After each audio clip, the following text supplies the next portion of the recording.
Hello friends, today I come back with the new series that is Laplace transform. So in the part 1 video of the Laplace, uh, I go through the basic first. So what is Laplace?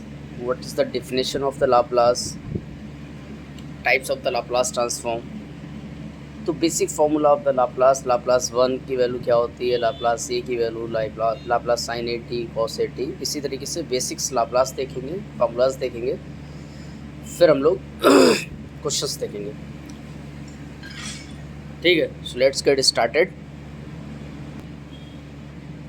Okay, ठीक है। तो basically होता क्या है, जैसे Laplace transform क्या होता है। Laplace transform is used to convert time domain to the frequency domain. To find the frequency domain, basically क्या रहता है, जो भी हमारा टाइम डोमेन में जो भी फंक्शन रहता है ft है, उसको हमें s डोमेन में कन्वर्ट करना रहता है। ठीक है, या हम इसको रिवर्स भी कर सकते हैं, इसलिए ये भी होता है, इन्वर्स लाप्लास ट्रांसफॉर्म भी होता है। बेसिकली ट्रांसफॉर्म का मतलब ही है कि convert t domain to the s domain, s domain से t डोमेन में। लाप्लास ट्रांसफॉर्मेशन नहीं है। ट्रांसफॉर्मेशन का मतलब होता है कि अगर आपने एक बार कन्वर्ट कर दिया, it can not be reverse. ठीक है, तो इसीलिए लाप्लास ट्रांसफॉर्म है, ना कि ट्रांसफॉर्मेशन। सो तो basically Laplace is use to convert the time domain to the frequency domain. तो हेयर बेसिकली क्या रहता है, लाप्लास ट्रांसफॉर्म जो होते हैं वो दो टाइप्स के होते हैं। एक होता है हमारे वाईलेटरल। वाईलेटरल मतलब जो वाईलेटरल होते हैं वो, उसकी जो लिमिट होती है minus infinity to plus infinity, minus infinity to plus infinity x t e की power minus S T D t. दूसरा होता है unilateral Laplace transform zero to infinity की minus t x t D t. Basically this Laplace जो है, unilateral Laplace जो है, ये हम लोग मैथमेटिक्स में यूज़ करते हैं। ठीक है, सो हम लोग इसके बारे में ही डिस्कस करेंगे। हालांकि ये बायलेटरल वगैरह इलेक्ट्रॉनिक्स वगैरह में यूज़ होता है, तो वो हम लोग को उसको नहीं लेना है। हम लोग मैथमेटिक्स स्टडी कर रहे हैं, तो हम लोग को मैथमेटिक्स से मतलब है। क्लियर?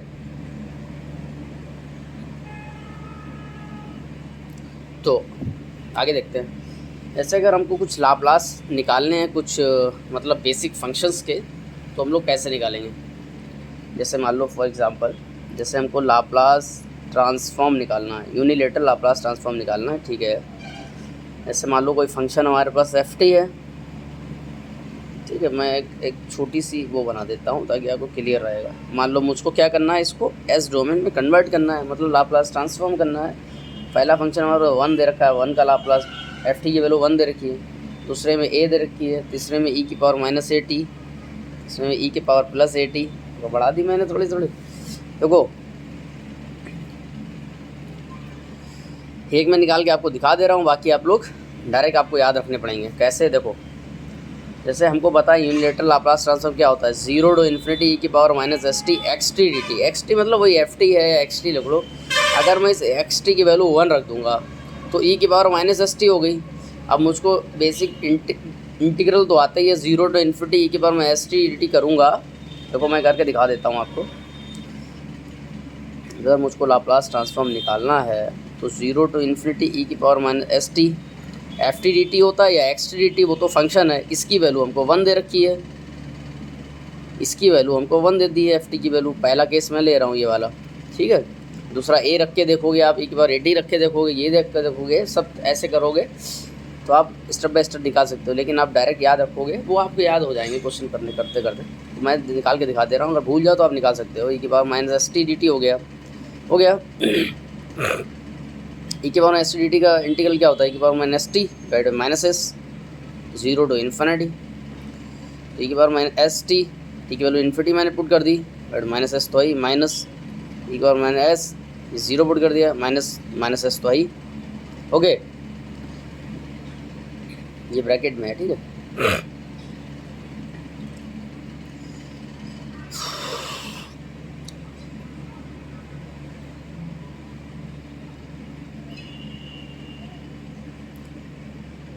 ठीक है। तो ये तो वैल्यू 0 हो गई। ठीक है, ये माइनस माइनस प्लस हो गया, इसकी वैल्यू 1 हो गई, तो basically minus minus plus 1/s आ गया। ठीक है, तो बेसिकली लाप्लास लाप्लास 1 की वैल्यू क्या हो जाएगी, तो आप डायरेक्टली बोल सकते हैं 1/s, क्योंकि आप कैलकुलेट कर चुके हैं। इसी तरीके लाप्लास a की वैल्यू निकालोगे, इस ft की जगह पे आप a पुट कर दोगे तो a/s हो जाएगी, एज सिंपल। e⁻−at की वैल्यू निकालोगे, यहाँ ft की जगह e⁻−at पुट करके आप इंटीग्रेशन करोगे तो आ जाएगी 1/s प्लस a, प्लस वाले का करोगे तो माइनस आ जाएगी s माइनस a। क्लियर? नहीं क्लियर होगा, कोई बात नहीं। ठीक है, तो और प्रॉपर्टीज़ भी हैं इसमें कुछ, जैसे कुछ और प्रॉपर्टीज़ भी हैं, इसे देखते हैं।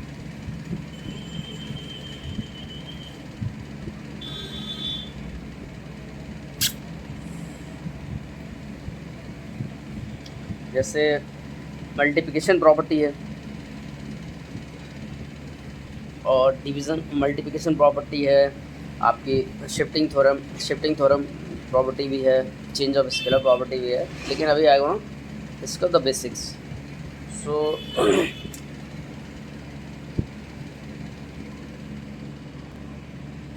ठीक है, इसी तरीके से xt अगर का मैं लाप्लास अगर करूँगा तो xs हो जाएगा, ऊपर लिख लो लाप्लास ट्रांसफॉर्म। ठीक है, अगर मैं xt का फंक्शन cos at होता तो उसका लाप्लास हो जाएगा s/s² प्लस a²। ये सब आपको डायरेक्ट याद रखने पड़ेंगे, चाहो तो आप कैलकुलेट भी कर सकते हैं, अगर भूल जाएं तो इतना बड़ा इशू नहीं, लेकिन आपको it will take a time, that times is not in available in the question paper. So sin at की वैल्यू निकालोगे a/s² प्लस a²। इसी तरीके से cos हाइपरबोलिक at की वैल्यू आप निकालोगे, का लाप्लास अगर करोगे तो s/s² minus a²। Sine hyperbolic at की वैल्यू निकालोगे a/s² माइनस a²। देखो याद करने का सिंपल सा फंडा है, देखो मैं बता दे रहा हूँ आपको। cos at की वैल्यू cos में s आता है ऊपर, नीचे s² दोनों में सेम रहता है, साइन और cos में, और sin at में a आता है कांस्टेंट ऊपर।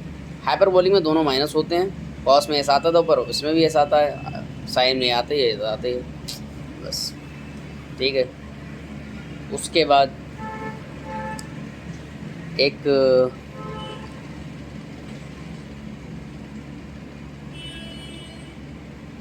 Shifting property. ठीक है, तो इट्स पहली हेडिंग लगा लीजिए आप,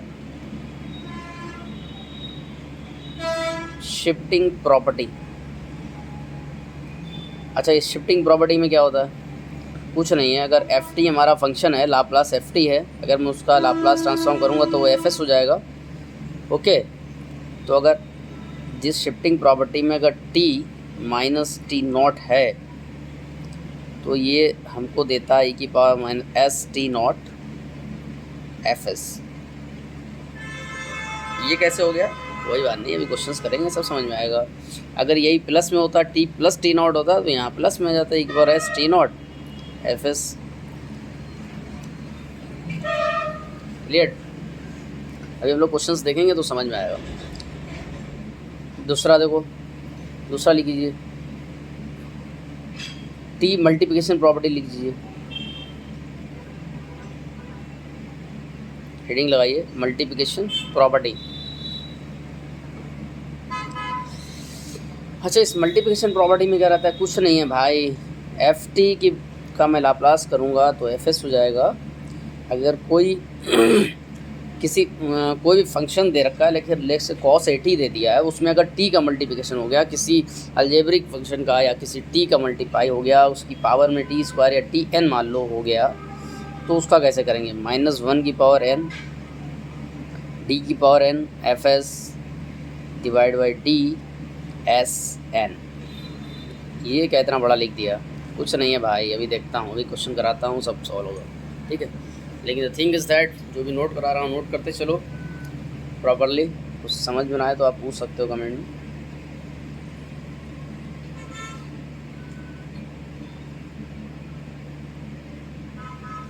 ठीक है,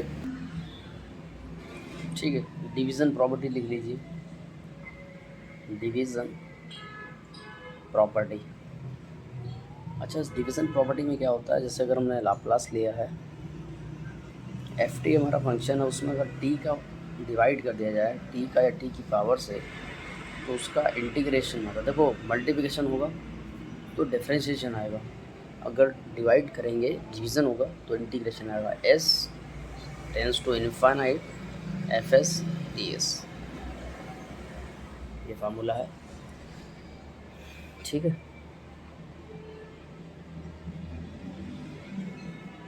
तो बेसिकली लाप्लास में थोड़े से फार्मूलाज ज़्यादा हैं, लेकिन लाप्लास इजी है, ठीक है। तो आप उससे जो है ज़्यादा हाईटेक ना लीजिए, मैं वो करवा दूंगा, ठीक है। और शिफ्टिंग प्रॉपर्टी भी देख ली हम लोगों ने, डिवीज़न देख लिया, तो उसी तरीके से हम लोग क्वेश्चंस भी देखेंगे अभी। लेकिन उससे पहले हम लोग देख लेते हैं यूनिट स्टेप फंक्शन। एक यू टी होता है, ठीक है, यू टी को हम लोग बोलते हैं यूनिट स्टेप फंक्शन। ये क्या नहीं वाला है, unit step function. Unit step function में क्या रहता है, बेसिकली अगर हम इस यूनिट स्टेप फंक्शन का अगर हम लाप्लास करते हैं तो आता है 1/s। यूनिट स्टेप फंक्शन क्या हुआ, सो लेट्स से अगर मैं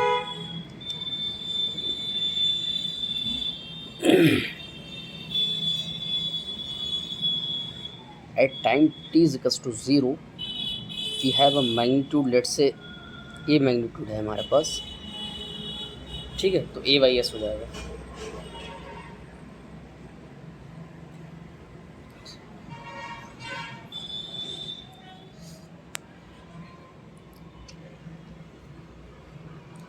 अगर हमारे पास u(t-1) फंक्शन आता है तो उसका आप लाप्लास निकालेंगे, e⁻⁻s/s आ जाएगा। अगर u(t+1) आएगा तो e⁻s/s, ठीक है। और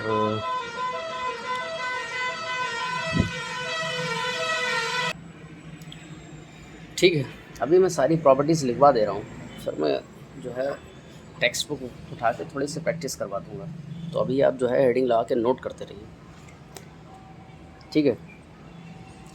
तो इसके बाद हम लोग देखते हैं इंटीग्रल प्रॉपर्टी।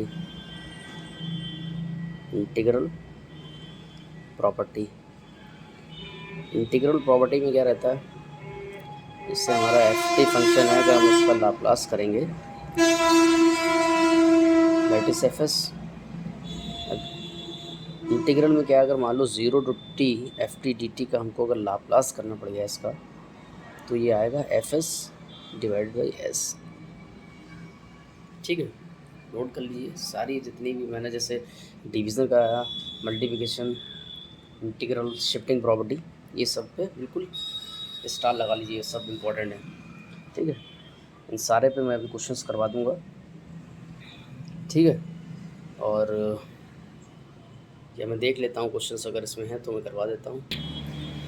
सो हम लोग एक क्वेश्चंस देख लेते हैं based on this multiplication property पे भी देख लेता हूँ क्वेश्चंस, क्योंकि मेरे पास क्वेश्चंस नोट्स में है नहीं, क्वेश्चन अभी अगले पार्ट में करवा दूँगा, ठीक है। तो फ़िलहाल के लिए अभी इस पर देखते हैं क्वेश्चंस मिला है, आंसर आप लोग देखिएगा कमेंट करके, उसमें सॉल्व नहीं किया हुआ है। सो मल्टीप्लिकेशन प्रॉपर्टी में बेस्ड क्वेश्चन, मल्टीप्लिकेशन प्रॉपर्टी क्या रहती थी, एफ टी, अगर लाप्लास एफ टी का एफ एस लाप्लास है, तो अगर t की पावर n अगर मल्टीप्लाई होता है एफ टी में, तो -1 की पावर n, अगर 1 होता है यहाँ पे तो -1 की पावर 1, d की पावर 1 अपॉन ds की पावर 1 fs हो जाता है। 2 होता है तो 2 की पावर आ जाएगी। इसी तरीके से ये n है तो -1 की पावर n, d की पावर n अपॉन ds की पावर n fs।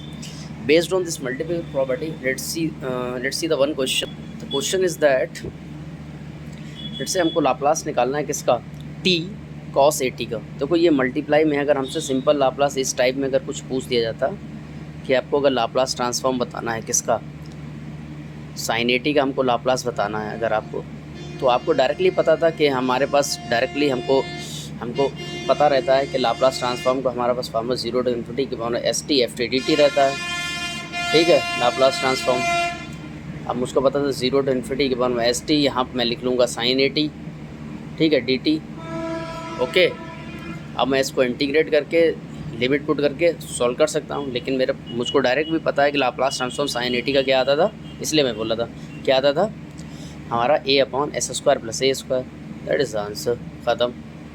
इसी तरीके अगर cos 80 होता था तो हमको पता था s upon A square plus a square. इसी तरीके से हमको यहाँ पर क्या है, मल्टीप्लाई में दे दिया है, हमको मल्टीप्लाई में दिया हुआ है कि लाप्लास t cos 80, हमको इसका लाप्लास ट्रांसफॉर्म बताना है। तो देखो अगर दो, हमेशा अगर जब दो मल्टीपल में दिए रखे होते हैं तो उस फंक्शन का पहले आप निकालो जिसका आपको लाप्लास एक तो ईजिली पता हो, उसके अगला स्टेप जब आप करो, अगला स्टेप t के साथ मल्टीप्लाई करके करेंगे तो हमारे पास क्या लगेगा, हमारा मल्टीप्लिकेशन प्रॉपर्टी लगेगी, हमको वो भी आती है, ठीक है। तो मैंने क्या किया, मैंने सबसे पहले cos 80 का लाप्लास निकाल लिया, क्या होता है s upon s square plus a square. अच्छा अब हमको क्या करना है, अब हमको करना है लाप्लास t cos 80 का। अच्छा t का करूँगा तो अब t के मल्टीप्लाई में cos 80 है, तो हमको ये पता है मल्टीप्लिकेशन प्रॉपर्टी लगेगी, क्लियर लगेगी। तो क्या लगेगी, क्योंकि t की पावर 1 है ना, तो ये -1 की पावर 1 हो गई, d की पावर 1 अपॉन ds की power 1, s upon s square plus a square, ये cos 80 की वैल्यू एज इट इज़ रख दी, लाप्लास ट्रांसफॉर्म रख दिया एज इट इज़, क्योंकि fs होता था यहाँ पे, ये वैल्यू fs की है, ठीक है। fs का मतलब क्या है, लाप्लास ट्रांसफॉर्म ऑफ cos 80, ठीक है, क्लियर।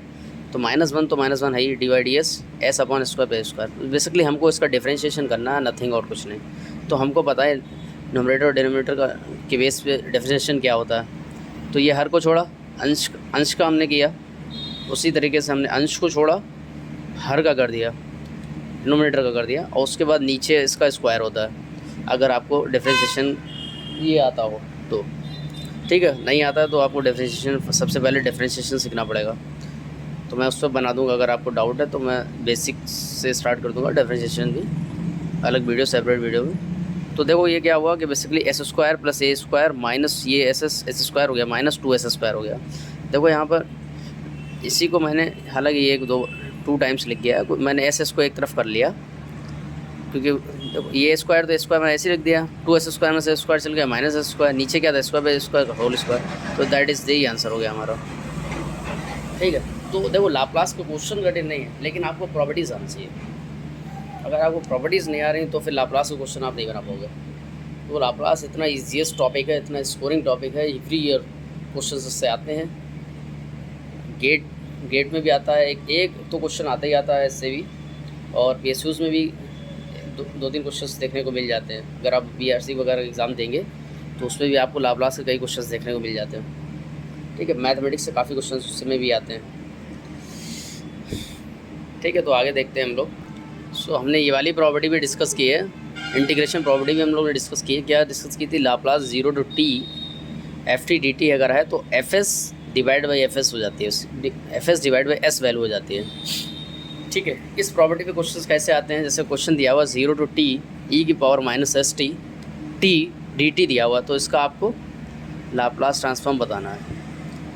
तो देखो हमको पता है कि इसमें हमारे पास 2 फंक्शन दिए हैं, कि वो e की पावर में st दिया, एक t दिया है, तो जो आसान पड़े पहले उसका लाप्लास ले लो। तो लाप्लास लेट से मैंने t का ले लिया, क्योंकि देखो e की पावर st में ये शिफ्टिंग प्रॉपर्टी लग जाएगी।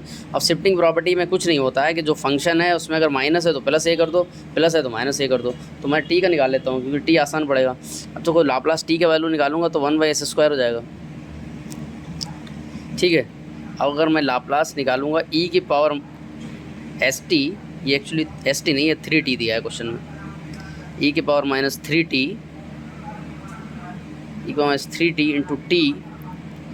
तो शिफ्टिंग प्रॉपर्टी क्या होती है, जो भी fs है, शिफ्टिंग प्रॉपर्टी हमने अभी देखी थी ना, ft बराबर fs, ft e की पावर अगर -80 था तो f s प्लस हो जाता था। तो इसी तरीके से यहाँ पर माइनस s की जगह पे क्या है, 3 है, तो 3s + 3 हो जाएगा। तो ये s स्क्वायर था, s + 3 का स्क्वायर हो गया। ये है शिफ्टिंग प्रॉपर्टी का फंडा। अच्छा अब हमको क्या लेना है, अब हमको लेना है इंटीग्रेशन भी साथ में, -3t t इसका लेना है पूरे का। अब हमको पता है ये पूरा हमारा क्या हो गया, fs हो गया, किसके लिए, इंटीग्रेशन के लिए। इंटीग्रेशन के लिए ये हमारा क्या हो गया, fs हो गया। इंटीग्रेशन प्रॉपर्टी के लिए हमारा fs हो गया, fs/s होता है, तो fs को तो ऐसे ही रखा और डिवाइड बाई s मतलब s आ गया, यही हमारा आंसर हो गया। लाप्लास बहुत ईजी है अगर आपको प्रॉपर्टी आती है, ठीक है। So in the part 2 video I will discuss about the final value theorem and initial value theorem and the periodic periods, and मैं सम क्वेश्चंस भी कलेक्ट करूँगा प्रैक्टिस के लिए। So till now take care, bye bye.